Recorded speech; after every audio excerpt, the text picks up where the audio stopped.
มื้อนี้วันที่13เดือน1 2026เนาะทีมงานเกียวเดลต้ากำลังซ่อมบูรณะสถานีโคสอยู่กรมที่ดินอยู่เทิงนั่นดาดฟ้า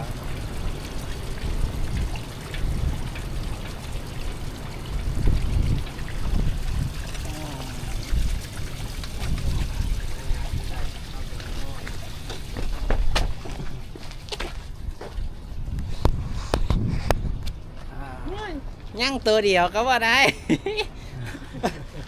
ยั่งครับตัวอื่นอ่านออกมาแล้วตัวหนึ่งว่าว่าเลข6หรือเลข8เออ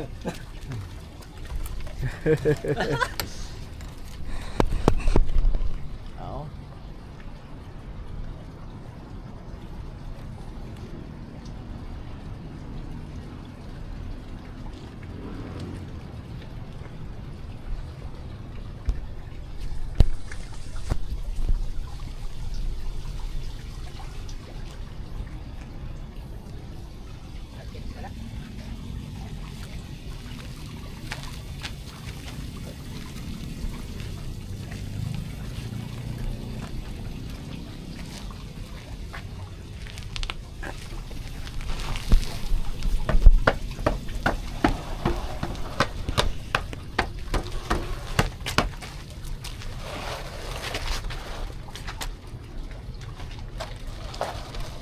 น้ำอ่างเลย